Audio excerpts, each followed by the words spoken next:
Last week, you may remember us covering the fatal shooting of 16-year-old Kimani Gray.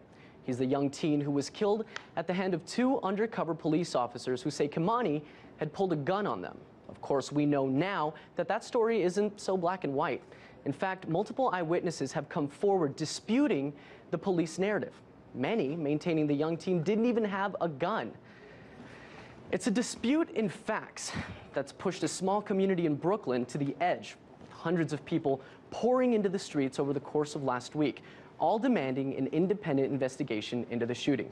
And perhaps it's a valid request considering the latest news that the two NYPD officers who shot Kimani have already been the targets of 5 federal lawsuits, with plaintiffs alleging civil rights violations.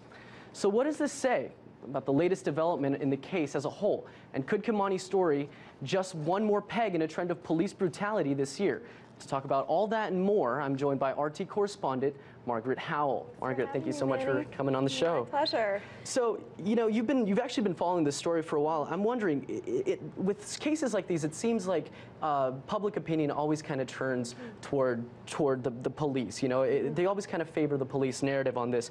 How widespread is this? Do we actually know how often this sort of thing happens in the U.S.? It is a pandemic. I'm telling you, we're taught as a society to trust cops, not to question them, not to question their motives.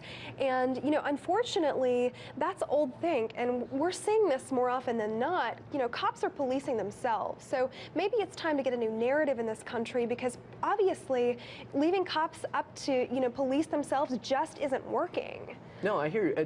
Do we even know how often this happens? So it seems to be rampant. Like every other year, I hear about a new shooting, but I really don't understand. Like, how often does this really happen? Do we have those statistics? Sure. You know, the University of Chicago in 1993, 20 years ago, said that probably 330 people are killed each year by cops innocently. They don't actually specify in that study 20 years ago how many of those people are intentional cop kills.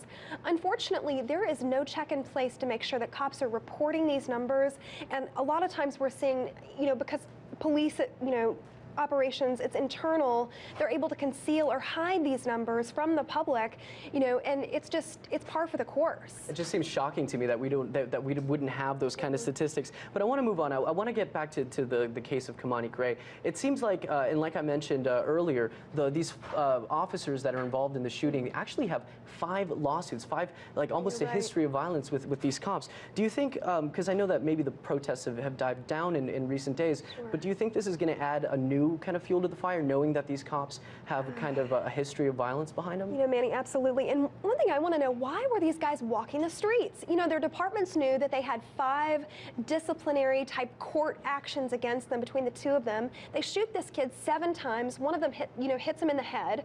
These guys have a documented history of violence against citizens, yet they were armed walking the streets, which I find appalling. You know, and we're seeing that more often than not. You know, cops with these extenuating disciplinary behavioral issues are actually the ones caught up in these violent actions. It's unbelievable. It really is. And I know that you've been following this case specifically, but you've also been kind of looking into police brutality. And some of your own investigative reporting this year has found, so far this year alone, 7 different cases where we know of police brutality resulting in injury or even death. Can you break down some of these stories that you saw? Sure. Serious bodily injury or death. Isn't that remarkable? And the 7 that I found were just 7 that had enough publicity attached to them to actually gain recognition. Can you imagine all the cases that don't, that are actually covered up? You know, but specifically 2 that were most memorable to me out of just the research. I'd like to talk to you about them if I can. Sure, please. One of them in particular, Sammy Davis, he was panhandling in a Kroger parking lot sometime after Christmas, you know, a seemingly minor offense. The cop who was assigned to, you know, make him stop essentially went to the parking lot, shoots this man in cold blood.